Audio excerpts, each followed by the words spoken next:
Assalamualaikum warahmatullahi wabarakatuh. Perkenalkan, kami dari kelompok 1 yang beranggotakan saya sendiri, Dinda Ayusteningrum, dan rekan saya, Amalia Novita. Tujuan kami membuat video ini yaitu untuk memenuhi tugas mata kuliah yang sempat tertunda, yaitu mata kuliah belajar dan pembelajaran yang dibimbing langsung oleh Ibu Khairunisa MPD MSI. Langsung saja untuk materinya, yaitu tentang teori pembelajaran behavioristik.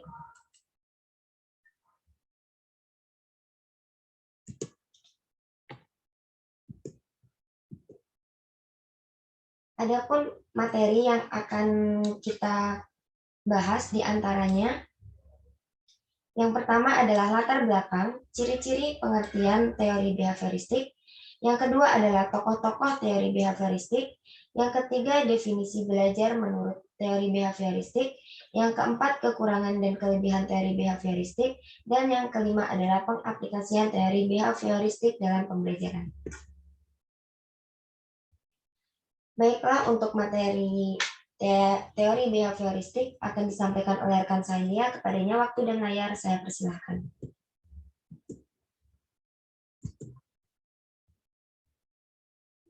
Baik, terima kasih.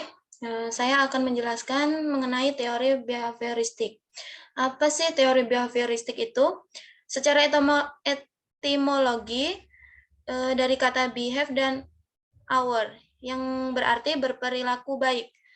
Latar belakangnya yaitu reaksi penolakan terhadap teori belajar yang tradisional, karena dianggap teori tradisional tidak membuat prediksi dapat diuji secara eksperimental.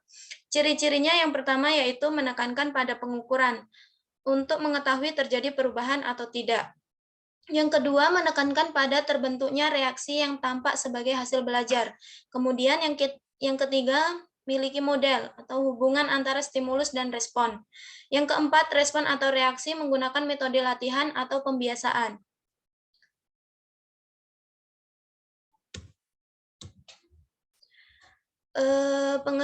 Pengertiannya atau definisi dari teori behavioristik itu yaitu teori belajar yang lebih mengutamakan pada perubahan tingkah laku siswa sebagai akibat adanya stimulus dan respon.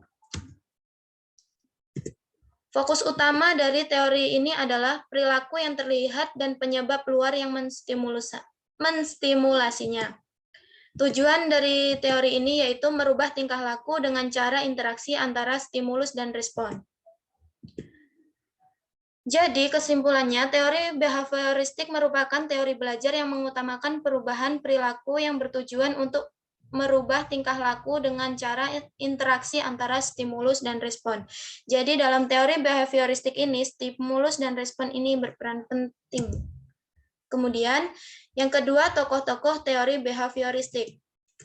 Tokoh-tokoh teori behavioristik ini yang pertama yaitu Edward Lee Thorndike pada tahun 1874 sampai 1949. Dalam tokoh ini mempelajari mengenai connectionism. Kemudian yang atau stimulus dan respon bond. Kemudian yang kedua Ivan Petrovich Pavlov pada tahun 1849 sampai 1936. Mempelajari tentang classical conditioning. Kemudian yang ketiga yaitu B.F. Skinner, mempelajari mengenai operant conditioning. Yang keempat Albert Bandura, mengenai social learning, dan yang terakhir yaitu John Brodess Watson pada tahun 1878 sampai 1958 yang dapat diamati dan diukur. Kemudian selanjutnya tokoh Edward Lee Thorndike dari eksperimennya menggunakan kucing menghasilkan hukum-hukum diantaranya yaitu yang pertama law of effect atau efek. Jika sebuah respon menghasilkan efek yang memuaskan, maka hubungan stimulus respon akan semakin kuat. Begitu juga sebaliknya. Kemudian yang kedua law of readiness atau kesiapan. Kesiapan organisme itu berasal dari diri sendiri, di mana unit-unit ini menimbulkan kecenderungan yang mendorong organisme untuk berbuat atau tidak berbuat sesuatu. Kemudian yang ketiga, law of exercise atau latihan. Hubungan antara stimulus dengan respon akan semakin bertambah erat jika sering dilatih dan akan semakin berkurang apabila tidak dilatih.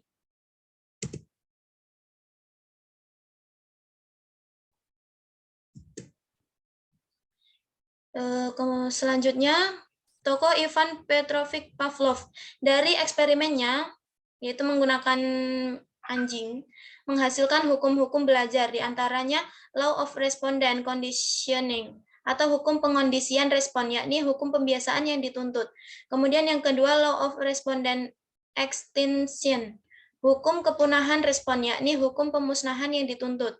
Kemudian B.F. Skinner. Skinner merupakan tokoh behavioristik yang paling banyak diperbincangkan. Konsep-konsep yang dikemukakan oleh Skinner tentang belajar mampu mengungguli konsep-konsep lain yang dikemukakan oleh para tokoh sebelumnya. Ia mampu menjelaskan konsep belajar secara sederhana, namun dapat menunjukkan konsepnya tentang belajar secara lebih komprehensif. Gelap.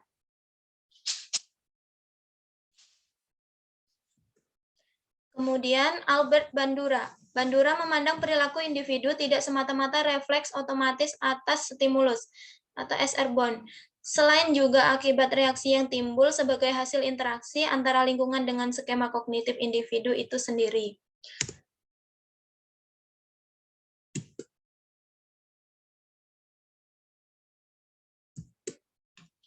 Kemudian John Broadus Watson. J.B. Watson adalah seorang tokoh aliran behavioristik yang datang sesudah Thorndike. Menurutnya, belajar adalah proses interaksi antara stimulus dan respon. Namun, stimulus dan respon yang dimaksud harus berbentuk tingkah laku yang dapat diamati atau observable dan dapat diukur.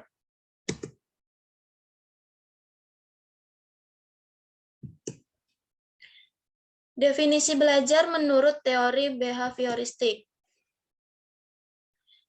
Yang pertama, menurut Edward Lee Thorndike, belajar adalah proses interaksi antara stimulus dan respon. Stimulasi yaitu apa saja yang dapat merangsang terjadinya kegiatan belajar seperti pikiran, perasaan, atau hal-hal lain yang dapat ditangkap melalui alat indera. Sedangkan respon yaitu reaksi yang dimunculkan siswa ketika belajar, yang juga dapat berupa pikiran, perasaan, atau gerakan atau tindakan. Kemudian yang kedua, Albert Bandura. Prinsip dasar belajar menurut teori ini bahwa yang dipelajari individu, terutama dalam belajar sosial dan moral, terjadi melalui peniruan atau imitation, dan penyajian contoh perilaku atau modeling. Teori ini juga masih memandang pentingnya conditioning, melalui pemberian reward atau penghargaan dan punishment atau hukuman seorang individu akan berpikir dan memutuskan perilaku sosial mana yang perlu dilakukan. Yang ketiga, menurut Burrhus Frederick Skinner, program-program pembelajaran seperti teaching machine, pembelajaran berprogram modul, dan program-program pembelajaran lain yang berpijak pada konsep hubungan stimulus-respon, serta mementingkan faktor-faktor penguat atau reinforcement, merupakan program-program pembelajaran yang menerapkan teori belajar yang dikemukakan oleh Skinner. Kemudian yang keempat, John Broadus Watson. Watson adalah seorang behavioris murni karena kajiannya tentang belajar disejajarkan dengan ilmu-ilmu lain seperti fisika atau biologi yang sangat berorientasi pada pengalaman empirik semata, yaitu sejauh dapat diamati dan dapat diukur. Asumsinya bahwa hanya dengan cara demikianlah maka akan dapat diramalkan perubahan-perubahan apa yang bakal terjadi setelah seseorang melakukan tindak belajar.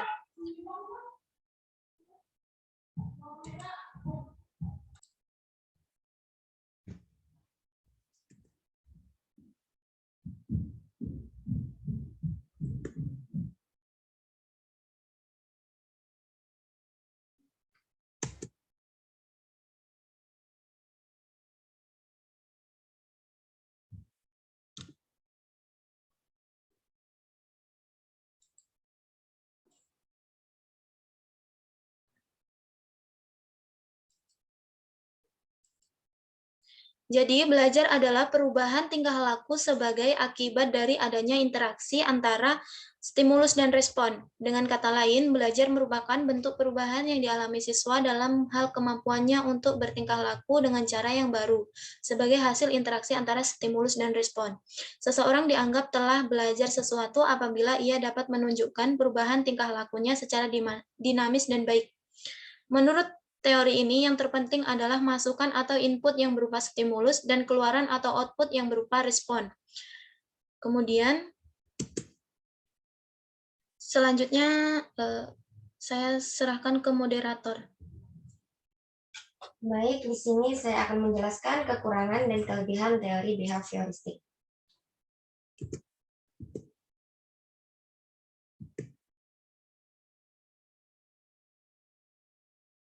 Pasti kita akan bertanya-tanya apa saja sih kekurangan teori behavioristik? Baiklah, teori behavioristik ini adalah yang pertama sebuah konsekuensi untuk menyusun bahan pelajaran dalam bentuk yang sudah siap. Yang kedua, tidak setiap pelajaran dapat menggunakan metode ini. Dan yang ketiga, murid berperan sebagai pendengar dalam proses pembelajaran dan menghafalkan apa didengar dan dipandang sebagai cara belajar yang efektif. Yang keempat, menggunakan hukuman yang sangat dihindari oleh para tokoh behavioristik justru dianggap sebagai metode yang paling efektif untuk menertibkan siswa. Yang kelima, murid dipandang pasif, perlu motivasi dari luar, dan sangat dipengaruhi oleh penguatan yang diberikan oleh guru. Apa saja sih kelebihan teori behavioristik?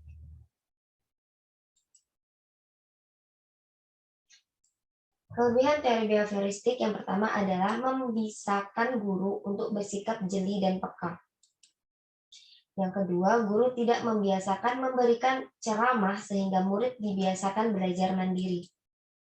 Yang ketiga, mampu membentuk suatu perilaku dan mendapatkan pengakuan yang positif atau negatif. Yang keempat, dengan melakukan pengulangan dan pelatihan yang berkesinambungan dapat mengoptimalkan bakat dan kecerdasan siswa yang sudah terbentuk sebelumnya. Yang kelima, bahan pelajaran yang telah disusun hierarkis dari yang sederhana sampai pada yang kompleks sehingga mampu menghasilkan suatu perilaku yang konsisten terhadap Bidang tertentu.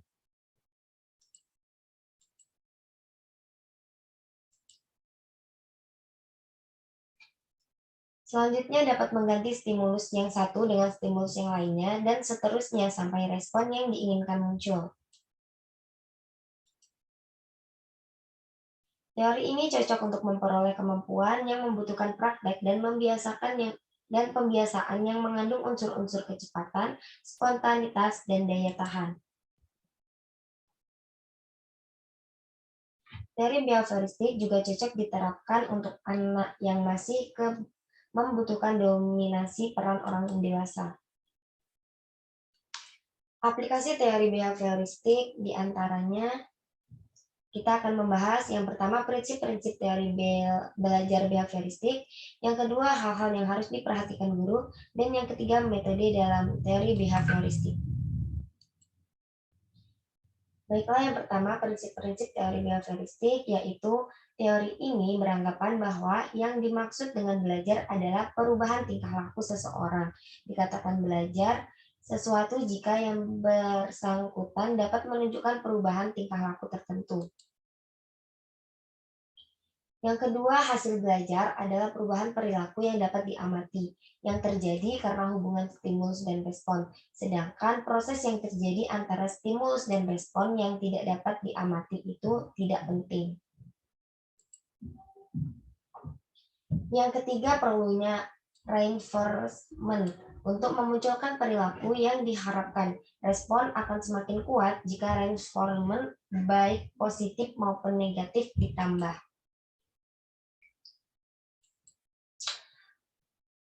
Yang kedua, hal-hal yang harus diperhatikan guru. Yang pertama, guru hendaknya memilih jenis stimulus yang tepat untuk diberikan kepada peserta didik agar dapat memberikan respon yang diharapkan. Yang kedua, Guru hendaknya menentukan jenis respon yang harus dimunculkan oleh peserta didik. Yang ketiga, guru perlu memberikan reward yang tepat untuk meningkatkan perilaku yang diharapkan muncul dari peserta didik. Yang keempat, guru hendaknya segera memberikan umpan balik secara langsung, sehingga si belajar dapat mengetahui apakah respon yang diberikan telah benar atau belum. Yang ketiga adalah metode dalam teori behavioristik. Yang pertama, metode meningkatkan perilaku yang diinginkan, dan yang kedua, metode mengurangi perilaku yang tidak diinginkan. Yang pertama, kita akan membahas metode yang meningkatkan perilaku yang diinginkan, yaitu memilih penguat yang efektif. Yang kedua, membuat penguat menjadi bergantung pada tepat waktu. Yang ketiga, pilih jadwal terbaik untuk penguatan. Yang keempat, pertimbangkan untuk membuat kontrak. Dan yang kelima, gunakan penguatan negatif secara efektif. Yang keenam, gunakan arahan dan pembentukan. Yang kedua, mengurangi perilaku yang tidak diinginkan. Yang pertama ada gunakan penguatan diferensial. Dan yang kedua ada hilangkan stimulus yang diinginkan. Yang dimaksud dengan menggunakan penguatan diferensial, yaitu dalam penguatan diferensial, guru memperkuat perilaku yang tidak sesuai dengan apa yang dilakukan anak tersebut. Seperti contoh, guru dapat memperkuat peserta didik untuk melakukan aktivitas pembelajaran dengan memanfaatkan komputer daripada komputer hanya dipakai untuk memainkan game. Sedangkan hilangkan stimulus yang diinginkan, yaitu jika memberikan penguatan tetap tidak berhasil meningkatkan respons yang diharapkan, penghilangan stimulus yang diinginkan harus dilakukan oleh guru dengan cara time out dan respon cost. Baik, terima kasih. Begitu saja presentasi yang dapat kami sampaikan. Saya harap dapat bermanfaat. Jika ada kesalahan, kami mohon maaf. Kami akhiri. Wabillahi taufiq wal hidayah. Wassalamualaikum warahmatullahi wabarakatuh.